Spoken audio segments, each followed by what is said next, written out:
خدا یسوع مسیح جو میری اور آپ کی نجات ہے، اسی کے قدوس نام میں آپ سب کو سلام۔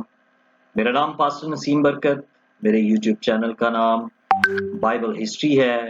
آپ اس چینل کو لائک، سبسکرائب، شیئر ضرور کریں، کامنٹس بھی کریں کہ آپ کو یہ ویڈیو کیسی لگ رہی ہے۔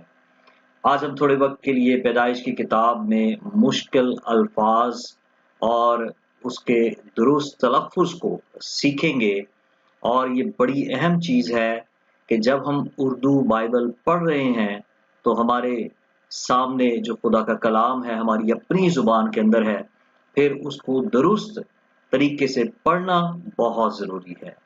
پیدائش کی کتاب میں چند مشکل الفاظ ہیں، ان کے مطالب اور درست تلفظ کو سیکھیں گے۔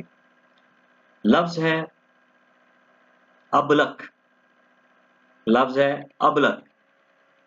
یہ زبان ہے عربی زبان کا لفظ ہے۔ اس کے معنی ہے چتکبرا، دو رنگا، خصوصاً سیاہ و سفید، اور اس کا استعمال جو پیدائش کی کتاب 30ویں باب کی 33ویں آیت میں ہوا ہے۔ اگلا جو لفظ ہے وہ ہے بیت ایل۔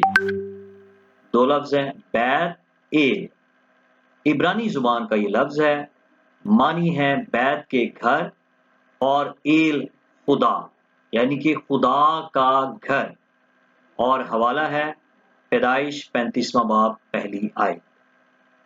اگلا لفظ ہے اترائی، لفظ اترائی، زبان ہے سنسکرت، اور اس کے معنی ہے نشیب، ڈھلان، حوالہ پیدائش 35واں باب 8ویں آیت ہے۔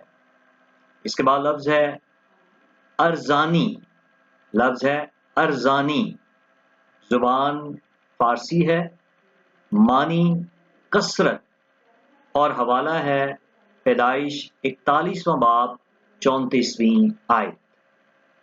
اس کے بعد جو لفظ ہے وہ ہے انگشتری، لفظ انگشتری، زبان فارسی ہے، معنی انگوٹھی، اور حوالہ پیدائش 41واں باب 42ویں آیت۔ لفظ ہے بو کلمون، بو کلمون، زبان عربی، معنی رنگا رنگ، حوالہ پیدائش 37واں باب 30ویں آیت ہے۔ اور اس کے بعد لفظ بھیانک، لفظ ہے بھیانک، زبان ہندی ہے، معنی ڈراؤنا، خوفناک، ویران، حوالہ پیدائش 28واں باب 17ویں آیت۔ استعمال ہوا ہے یہ لفظ۔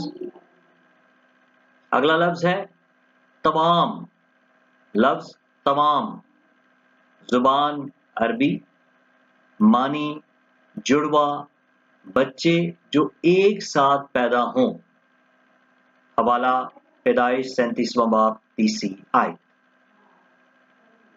اس کے بعد لفظ ہے چار جامہ، زبان فارسی، معنی زین کی طرح کا کپڑا جسے گھوڑے پر ڈال کر سوار ہوتے ہیں، حوالہ پیدائش 22واں باب 30ویں آیت۔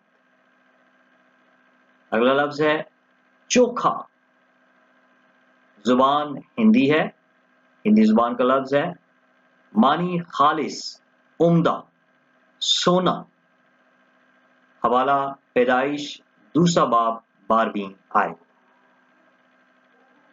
لفظ دشتی، لفظ دشتی، یہ فارسی زبان کا لفظ ہے، معنی ہے جنگلی، صحرائی، حوالہ ہے پیدائش 2 باب 19ویں آیت۔ لفظ رال، زبان ہندی ہے، ہندی زبان کا لفظ ہے، معنی چیڑ کا گون، چیڑ درخت ہے، اس کی جو گون نکلتی ہے اس کو رال کہا جاتا ہے، اور یہ جو بحری جہاز ہوتے تھے باہر کی طرف اور اندر کی طرف اس کو لگایا جاتا تھا تاکہ پانی اندر داخل نہ ہو اور جہاز ڈوبے نہیں۔ حوالہ ہے پیدائش 6 باب 14ویں آیت۔ لفظ سال خوردہ، سال خوردہ، زبان فارسی، معنی پرانا تجربہ کار، حوالہ پیدائش 24واں باب دوسری آیت۔ تو میرے عزیزو، یہ جو لفظ ہے ہم نے سیکھے ہیں، جب آپ بائبل پڑھیں تو ضرور ان کے معنی آپ کے ذہن میں ہونے چاہیے اور درست تلفظ آپ کو پڑھنا آنا چاہیے۔ تو اور بھی ہم سیکھتے چلے جائیں گے۔ گاڈ بلیس یو، خداوند اس کے سلسلے میں بڑی برکت دے۔ چینل کو لائک، سبسکرائب، شیئر ضرور کیجیے گا۔ God bless you.